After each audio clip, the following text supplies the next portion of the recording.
sakor mui tuai tlang kum lui thla tura local te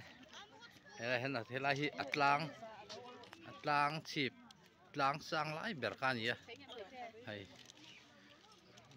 kan pung ko mani vai na hian sakor mui tuai tlang chip hetlai tlang sang lai ber ni khre kan kop mai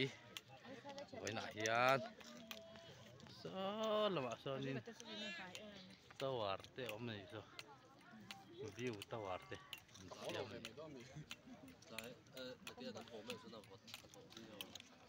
ni voin som thum pakhat December sang ni som ni pali ni no nung ber chu le min atlak ala la te uleka maro chahit mi kan thanem phop mai voin thil tuwa hian so lama te sonin tlang miam lama sonin mi thanem tok takan lo ma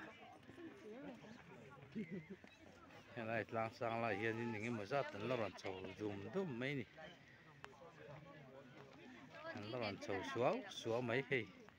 no la mel tha tak tak te an chho suaw mai kan zoom lok ngat lai hi so lai tlang pia jok so ti lai tlang sang lai ka voi khat lon na nia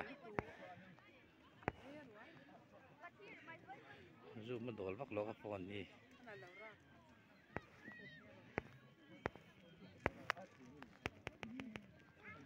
pian hai ni tlatur clearin mi engom mazat ela ha kan kan phone ko mani tlang chi pa hanin an lo ran chho zel boka mi engom mazat chun lo ran chho suaw mai ni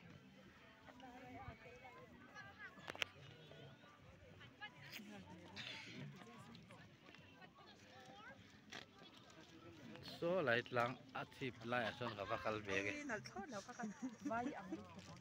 ti bezi ye vai ang ye ha alum thang ti kalo khawa ye tak chaul tu ba vai ang ti ni sawe oh so mai